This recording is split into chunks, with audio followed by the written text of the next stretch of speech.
সুপ্রিয় শিক্ষার্থীবৃন্দ, আসসালামু আলাইকুম। আজ তোমাদের তথ্য যোগাযোগ প্রযুক্তি বিষয়ের প্রথম অধ্যায় নিয়ে আমরা আলোচনা করছি। ইতিমধ্যে আর্টিফিশিয়াল ইন্টেলিজেন্স, তারপর মহাকাশ অভিযান, জেনেটিক ইঞ্জিনিয়ারিং, এরকম কয়েকটা টপিকস নিয়ে আমরা আলোচনা করেছি। আজ আমরা আলোচনা করব বায়োমেট্রিক্স নিয়ে। বায়োমেট্রিক্স দুইটা শব্দের সমন্বয়ে গঠিত। একটা হচ্ছে বায়ো আর দেন মেট্রিক্স। তাহলে বায়ো মানে হচ্ছে লাইফ বা জীবন, আর মেট্রিক্স হচ্ছে পরিমাপ করা। তাহলে কি হলো? জীবনের পরিমাপ করা। আসলে বিষয়টা এরকম না যে বায়োমেট্রিক্স জীবনের পরিমাপ, বা জীবন না বলে আমরা এখানে বায়ো মানে জীব বলি, জীবের পরিমাপ। আসলে কি জীবের পরিমাপ করা হয়? না, এখানে জীবের পরিমাপ ভাবে করা হয় না। যে জীবের বিভিন্ন ধরনের ইউনিক বৈশিষ্ট্য, একক বৈশিষ্ট্য, বিশেষ করে মানুষের ক্ষেত্রে যে বিভিন্ন ধরনের ইউনিক বৈশিষ্ট্য থাকে, যে সমস্ত বৈশিষ্ট্য দিয়ে দ্বারা সহজেই তাকে শনাক্ত করা যায়, এই সমস্ত বৈশিষ্ট্যকে ব্যবহার করাই মূলত হচ্ছে বায়োমেট্রিক্স। অর্থাৎ হচ্ছে যে বায়োলজিক্যাল যে বিভিন্ন ধরনের ডেটা, বায়োলজিক্যাল ইউনিক ডেটা যেগুলো দিয়ে শনাক্ত করা যাবে, সেই ডেটাগুলো বিশ্লেষণ করে তারপরে শনাক্ত করা বা সেই ডেটাটাকে ব্যবহার করাটাই হচ্ছে বায়োমেট্রিক্স। তো বায়োমেট্রিক্সের এই ক্লাস শেষে আমরা যে সমস্ত বিষয়ে ব্যাখ্যা করতে পারবো সেগুলো হচ্ছে বায়োমেট্রিক্স প্রযুক্তি ব্যাখ্যা করতে পারবো, বায়োমেট্রিক সিস্টেম বাস্তবায়নের উপাদান বর্ণনা করতে পারবো, যে বায়োসিস্টেমেটিক সিস্টেমের ক্ষেত্রে কি কি উপাদান প্রয়োজন হয়, তারপর বায়োমেট্রিক্সের মেকানিজম, কিভাবে বায়োমেট্রিক্স কাজ করে, এরপরে বায়োমেট্রিক্স প্রযুক্তিতে ব্যবহৃত মানুষের গঠনগত আচরণগত বৈশিষ্ট্য, কোন কোন গঠনগত আচরণগত বৈশিষ্ট্য বায়োমেট্রিক্সে ব্যবহৃত হয়, এবং বায়োমেট্রিক্স প্রযুক্তির প্রয়োগ ক্ষেত্র কোন কোন স্থানে এটা প্রয়োগ করা হয়, কিভাবে প্রয়োগ করা হয়, বা কোন পদ্ধতি প্রয়োগ করা লাভজনক, বা কোন পদ্ধতি বেশ রিলায়েবল, এই সমস্ত বিষয় নিয়ে আমরা আজকের আলোচনা করব। তো প্রথমত আমরা যেটা বলছিলাম যে বায়োমেট্রিক্স হচ্ছে যে বায়োলজিক্যাল বিভিন্ন ধরনের জৈবিক ডেটা পরিমাপ করে এবং সেটা বিশ্লেষণ করার প্রযুক্তি। আমরা যদি সংজ্ঞা আকারে বলি, যেমন বায়োমেট্রিক্স সিস্টেম হলো এমন একটি প্রযুক্তি যা কোনো ব্যক্তির শারীরবৃত্তীয় আচরণগত বা উভয় বৈশিষ্ট্যকে ইনপুট হিসেবে গ্রহণ করে এবং এটি বিশ্লেষণ করে এবং প্রকৃত ব্যবহারকারীকে ব্যক্তি হিসেবে শনাক্ত করে। অর্থাৎ শারীরবৃত্তীয় বৈশিষ্ট্য অথবা আচরণগত বৈশিষ্ট্য অথবা উভয় বৈশিষ্ট্য এখানে ইনপুট হিসেবে ব্যবহৃত হয়, ব্যবহৃত করে সেটাকে বিশ্লেষণ করে তারপরে প্রকৃত ব্যবহারকারী তাকে শনাক্ত করা হয়। তো বায়োমেট্রিক্যাল সিস্টেমে দুই ধরনের বৈশিষ্ট্য যেটা আমরা বলছিলাম, যে একটা হচ্ছে শারীরবৃত্তীয় বৈশিষ্ট্য আর একটা হচ্ছে আচরণগত বৈশিষ্ট্য। তো শারীরবৃত্তীয় বৈশিষ্ট্যগুলো কি কি আমরা যদি দেখি, শারীরবৃত্তীয় বৈশিষ্ট্য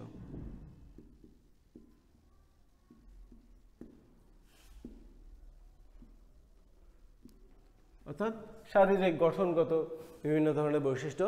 তাহলে বৈশিষ্ট্যকে ইউনিক বৈশিষ্ট্য হিসেবে যেগুলো ব্যবহার করা হয়, প্রথমত হচ্ছে ফেস, বা বাংলায় যেটাকে বলি মুখমণ্ডল, পুরা সামনের যে চেহারাটা, এটা হচ্ছে ফেস। বিস্তারিত আমরা পরে করব। তারপর 2 নম্বরে হচ্ছে আইরিশ অ্যান্ড রেটিনা। এটা হচ্ছে চোখের গঠনগত দুইটা উপাদান, আইরিশ এবং রেটিনা। এই আইরিশ এবং রেটিনার প্যাটার্ন এগুলো একক হিসেবে ইউনিক বৈশিষ্ট্য হিসেবে ব্যবহার করা যায়। এরপর হচ্ছে ফিঙ্গারপ্রিন্ট।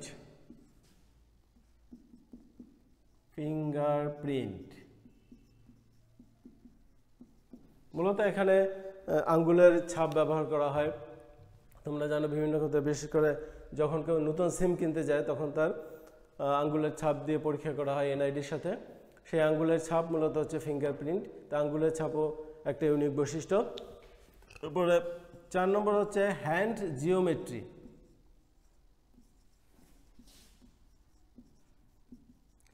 জিওমেট্রি মানে জ্যামিতি, আসলে এখানে জ্যামিতি না, এখানে হচ্ছে হাতের, এই যে পুরা হাতের গঠন, হাতের পুরুত্ব, তার কৌণিক দূরত্ব কতটুকু, তার মধ্যবর্তী দূরত্ব কতটুকু, এই সমস্ত বিভিন্ন বৈশিষ্ট্য আমরা বিস্তারিত আলোচনা করব।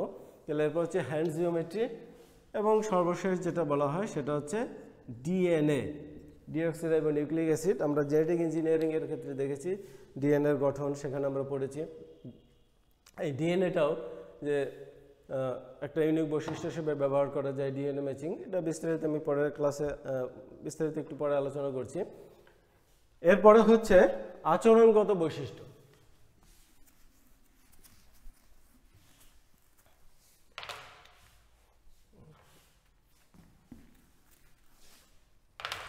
দুই নম্বরে আচরণগত বৈশিষ্ট্য,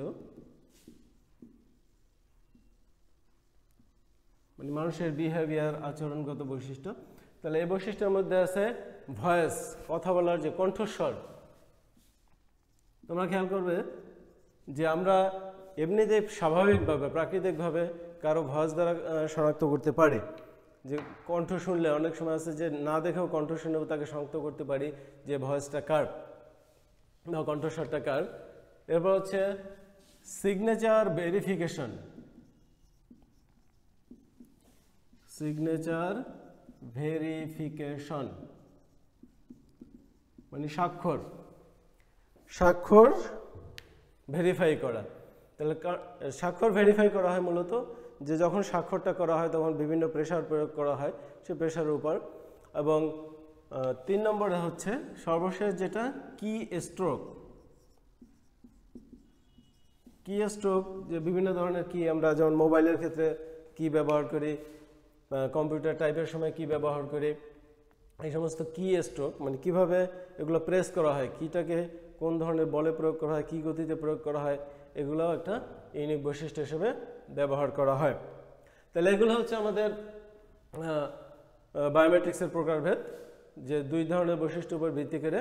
একটা হচ্ছে শারীরবৃত্তীয় বৈশিষ্ট্য বা গঠনগত বৈশিষ্ট্য আমরা বলতে পারি, শারীরবৃত্তীয় গঠনগত বৈশিষ্ট্য, এবং আরেকটা হচ্ছে আচরণগত বৈশিষ্ট্য। এখন বায়োমেট্রিক্স কিভাবে কাজ করে বা বায়োমেট্রিক সিস্টেমের উপাদানসমূহ কি কি উপাদান ব্যবহৃত হয় এক্ষেত্রে। এটা যদি আমরা একটা স্ট্রাকচার হিসেবে দেখি, তাহলে প্রথমে আমাকে ইনপুট দিতে হবে, ইনপুট ইন্টারফেস।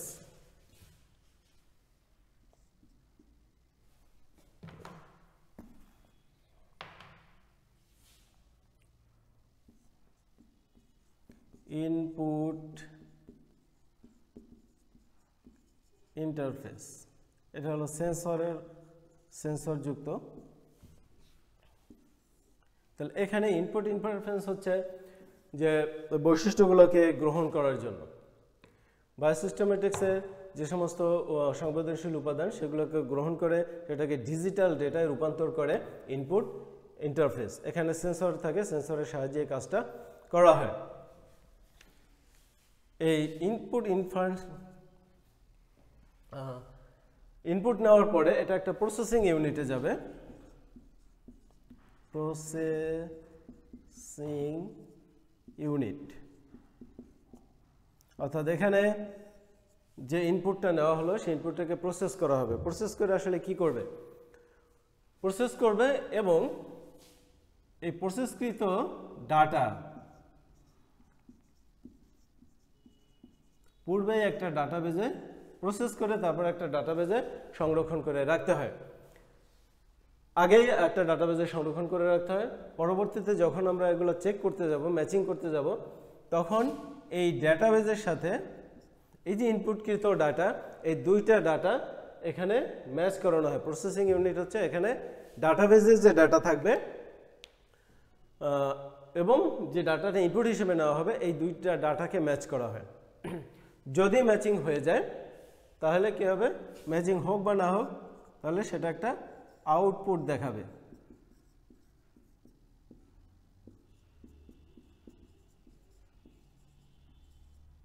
আউটপুট যে ম্যাচ করলো কি করলো না।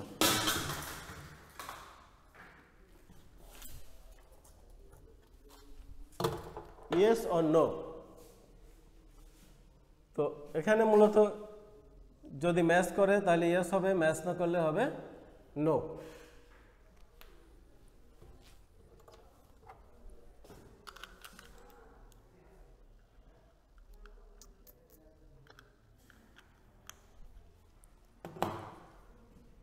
তো আমরা জিনিসটা যদি আবার দেখি যে ডাটাবেসটা কিন্তু পূর্বেই ডাটা সংরক্ষিত থাকে, যাদের সাথে পরবর্তীতে ম্যাচ করানো হবে সেই সমস্ত ব্যক্তির ডাটা এখানে ডাটাবেসে সংরক্ষিত থাকে।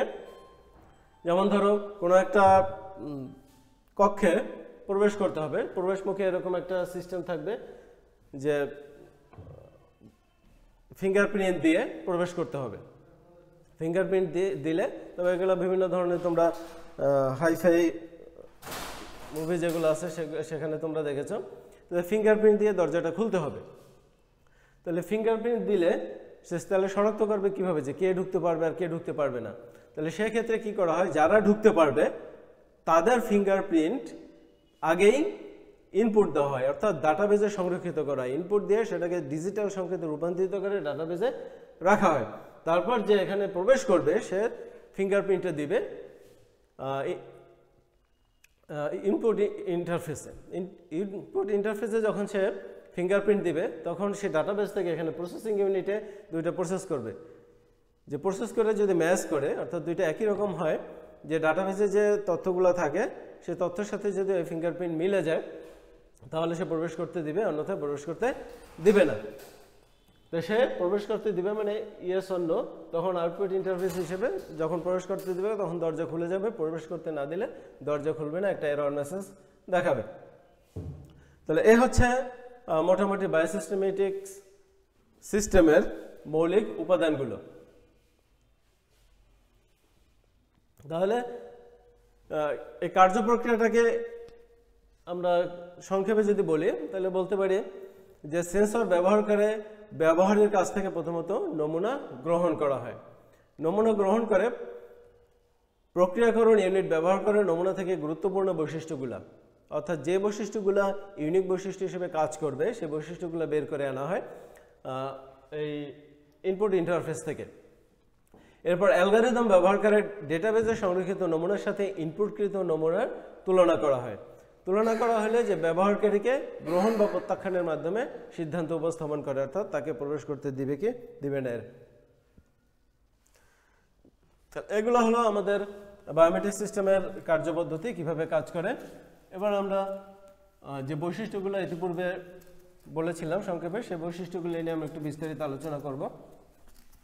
তাহলে প্রথমত আমরা যদি দেখি ফিঙ্গারপ্রিন্ট, এখানে দেখো যে তিনটা ছবি দেওয়া আছে। ছবিগুলো হচ্ছে তিনজনের বুড়ো আঙ্গুলের বা থাম্বের ছবি, এবং এখানে ফিঙ্গারপ্রিন্ট অর্থাৎ এই আঙ্গুলের মাথায় যে নকশাটা আছে সে বিভিন্ন ধরনের নকশা, তিন ধরনের নকশা এখানে আছে। তাহলে এটাকে বলা হয় তিন ধরনের নকশা হচ্ছে, একটা হচ্ছে খিলান আর্টস ফিঙ্গারপ্রিন্ট, দুই নম্বরে হচ্ছে লুপ ফিঙ্গারপ্রিন্ট অর্থাৎ এখানে দেখো লুপের মতো তৈরি করছে ফাঁসের মতো, এবং তৃতীয়ত আরেকটা আছে যে ঘূর্ণি আকৃতির, মানে এখানে এই যে ঘূর্ণনশীল ঘূর্ণি আকৃতির ফিঙ্গারপ্রিন্ট। তাহলে এভাবে এক একজন ব্যক্তির এক এক ধরনের ফিঙ্গারপ্রিন্ট পাওয়া যায়। এই ফিঙ্গারপ্রিন্টের এই যে বৈশিষ্ট্যগুলা, এই যে স্ট্রাকচার, তাদের মধ্যবর্তী যে দূরত্ব কিভাবে গঠিত আছে, এইগুলা প্রত্যেক ব্যক্তির ক্ষেত্রে একটা স্বতন্ত্র বৈশিষ্ট্য হিসেবে ব্যবহার করা হয়। কিভাবে ব্যবহার করা হয়, যে ফিঙ্গারপ্রিন্ট রিডার, একটা রিডার থাকে মূলত সেন্সর, যেটা যে আলোক সংবেদনশীল মাইক্রোচিপ ব্যবহার করে ফিঙ্গারপ্রিন্টের ডিজিটাল চিত্র তৈরি করা হয়। এই যে এখানে ফিঙ্গারপ্রিন্ট দেওয়া হলো, এটা একটা ডিজিটাল ছবি তৈরি করা হলো। তারপর কম্পিউটার ফিঙ্গারপ্রিন্টের ডিজিটাল চিত্রটি স্বয়ংক্রিয়ভাবে নির্বাচন করে বিশ্লেষণ করে, অর্থাৎ ডিজিটালি এই ফিঙ্গারপ্রিন্ট, এই যে এখানের প্রিন্ট কীরকম, অর্থাৎ যে রেখাগুলো আছে রেখার আকৃতি কীরকম, রেখার মধ্যবর্তী দূরত্ব কীরকম, কোন প্যাটার্নে আছে, এগুলো ম্যাচ করে এবং সেই ম্যাচের ক্ষেত্রে প্যাটার্ন ম্যাচিং সফটওয়্যার ব্যবহার করা হয়। তো প্যাটার্ন ম্যাচিং সফটওয়্যার ব্যবহার করে ফিঙ্গারপ্রিন্টের প্যাটার্ন বিশ্লেষণ করা হয় এবং ডাটাবেসের সাথে সংরক্ষিত ফিঙ্গারপ্রিন্টের নমুনার সাথে তুলনা করা হয়। যদি ম্যাচ করে তো ইয়েস, আর ম্যাচ না করলে নো।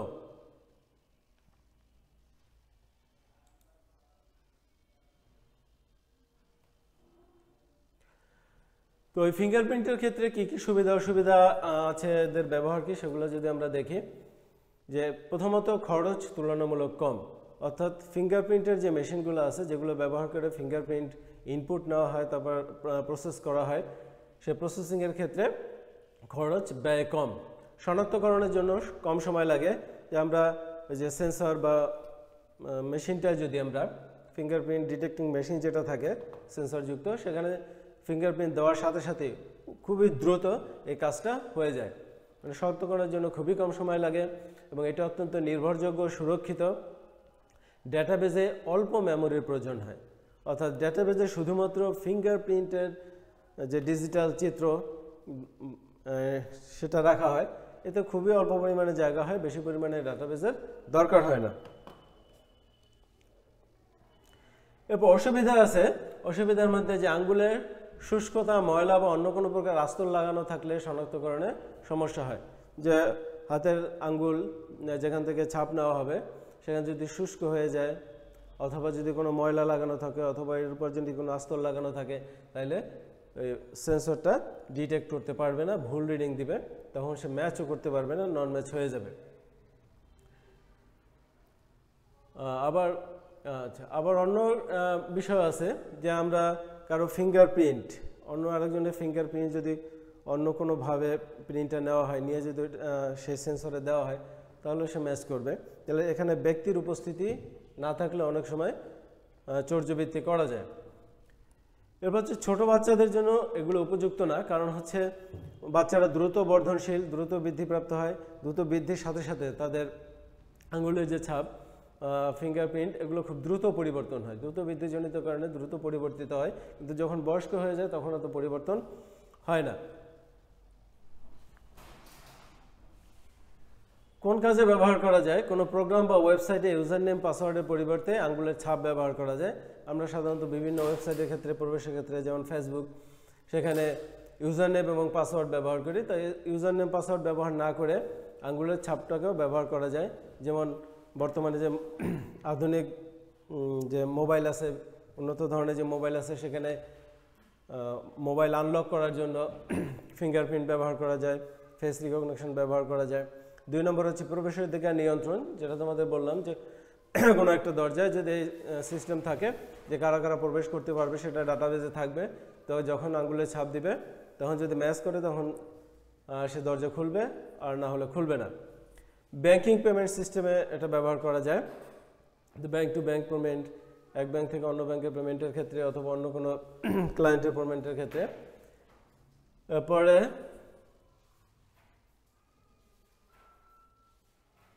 4 নম্বরে বিভিন্ন অফিস, শিক্ষা প্রতিষ্ঠান, কলকারখানা ইত্যাদিতে উপস্থিতি নির্ণয়, যেটা আগে বললাম যে কে কে উপস্থিত হইল, সেটা যদি ওই ডিটেক্টিং মেশিনে এসে যখন সে উপস্থিত হবে নির্দিষ্ট টাইমে তাদের কলকারখানায় অথবা অফিস আদালতে যখন উপস্থিত হবে, তখন সেটা ফিঙ্গারপ্রিন্ট দেবে, ফিঙ্গারপ্রিন্ট দিয়ে ম্যাচ করবে, ম্যাচ করলে তারপর সে তার তথ্য ওখানে সংরক্ষিত হবে যে সে উপস্থিত হয়েছে। এইভাবে বিভিন্ন ক্ষেত্রে বর্তমানে ব্যবহার করা হচ্ছে, বিভিন্ন কলকারখানার ক্ষেত্রে, তারপর অনেক শিক্ষা প্রতিষ্ঠানের ক্ষেত্রেও ব্যবহার করা হচ্ছে। যেমন তোমরা হয়তো পাওনি, যেহেতু তোমরা কলেজে ক্লাস পাওনি, যে তোমাদের পূর্ববর্তী যারা আছে তাদের উপস্থিতি নির্ণয়ের ক্ষেত্রে কিউআর কোড স্ক্যানার ব্যবহার করা হয়, অর্থাৎ তাদের আইডি কার্ডে একটা কিউআর কোড আছে, সেই কিউআর কোড স্ক্যানারের সামনে ধরলে তার উপস্থিতি নিশ্চিত হয়। তো তোমাদের ক্ষেত্রেও হয়তো এরকম কোনো সিস্টেম আসবে যে ক্লাসে ঢুকতে বা ক্লাস করতে হলে বা উপস্থিতির ক্ষেত্রে তোমাদের ফিঙ্গারপ্রিন্ট দিতে হবে, ফিঙ্গারপ্রিন্টের মাধ্যমে উপস্থিতি নির্ণয় করা হবে। সেই কাগজে যে রোল ডাকবে, রোল নম্বর ডাকবে, ইয়েস স্যার, প্রেজেন্ট স্যার বলবা, এই সিস্টেম হয়তো একসময় থাকবে না, পুরোপুরি উঠে যাবে। দ্বিতীয়টা হচ্ছে হ্যান্ড জিওমেট্রি বা রিকগনিশন সিস্টেম। এখানে একটা চিত্র দেখো, যে হাতের এখানে ফিঙ্গার লেন্থ, মানে আঙ্গুলের দৈর্ঘ্য কতটুকু, আঙ্গুলের প্রস্থ কতটুকু, তাদের কৌণিক অবস্থান কতটুকু, তাদের হাতের তালুর দৈর্ঘ্য কতটুকু, এরপর ফিঙ্গার প্যারামিটার, এই যে এই সমস্ত বৈশিষ্ট্য হ্যান্ড জিওমেট্রি, এই সমস্ত বৈশিষ্ট্য হচ্ছে মূলত হ্যান্ড জিওমেট্রি, মানে হাতের মূলত গঠন, আঙ্গুলের গঠন, আঙ্গুলের মধ্যবর্তী স্ট্রাকচার, এগুলো পরিমাপ করে ওই আগের মতোই যে ফিঙ্গারপ্রিন্টের মতোই যে ডাটাবেজে সংরক্ষিত নমুনার সাথে যে ডিজিটাল ডাটাবেজে যে তথ্য সংরক্ষিত থাকে তার সাথে এটাকে ম্যাচ করে তারপর ব্যবহার করা হয়। এক্ষেত্রে দেখো কি করা হয়, দুইটা পদ্ধতি আছে। একটা হচ্ছে ইমেজ অ্যাকুইজিশন বা চার্জড কাপল ডিভাইস। একটা ডিভাইস সিসিডি বলা হয় সংক্ষেপে। এই ডিভাইসের মাধ্যমে প্রথমে এই যে হাতটাকে রাখা হয় ডিভাইসের উপরে রাত্রে, সেখান থেকে ফিচার এক্সট্রাকশন, অর্থাৎ ওখানকার ছবি তুলে যে ইউনিক যে বৈশিষ্ট্যগুলো আছে, হাতের যে বৈশিষ্ট্যগুলো আছে সেই বৈশিষ্ট্যগুলোকে এক্সট্রাক্ট করা হয়। এক্সট্রাক্ট করলে তারপর এখানে টেমপ্লেট তৈরি হয়। টেমপ্লেট তৈরি করে সেই টেমপ্লেটটাকে কম্প্যারিজন করা হয়, অর্থাৎ প্রসেসিং করা হয়। প্রসেসিং করে ডাটাবেজের সাথে মিলানো হয়, যদি ম্যাচ করে তো আইডেন্টিটি ভেরিফাইড। আর একটা আছে যে ইমেজ অ্যাকুইজিশন বাই স্ক্যানার। স্ক্যানারের সাহায্যে এই কাজটা করা যায়, যে সিসিডির মাধ্যমে যেটা করে সেটা স্ক্যানারের মাধ্যমে করা যায়। একই পদ্ধতি, স্ক্যানের উপর হাত রাখলে তারপরে বৈশিষ্ট্যগুলো এক্সট্রাক্ট করা হয়। এক্সট্রাক্ট করলে একটা টেমপ্লেট তৈরি হলো, এখানে ম্যাচ করবে। ম্যাচ করলে আইডেন্টিফাই ভেরিফাইড। আর যদি ম্যাচ না করে, নো ম্যাচ করে, তাহলে এরকম একটা বার্তা দিবে যে ট্রাই অ্যাগেন, পুনরায় চেষ্টা করো।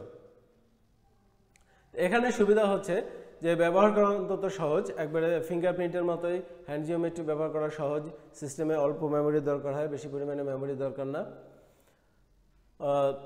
অসুবিধার মধ্যে হচ্ছে ডিভাইসগুলোর দাম ও ইনস্টলেশন ব্যয় তুলনামূলক বেশি। ফিঙ্গারপ্রিন্টের জন্য যে ইনস্টলেশন বা যে পরিমাণ যন্ত্রপাতি দরকার তার চেয়ে এখানে যে যন্ত্রপাতিগুলো দরকার হয় তার ব্যয় বেশি।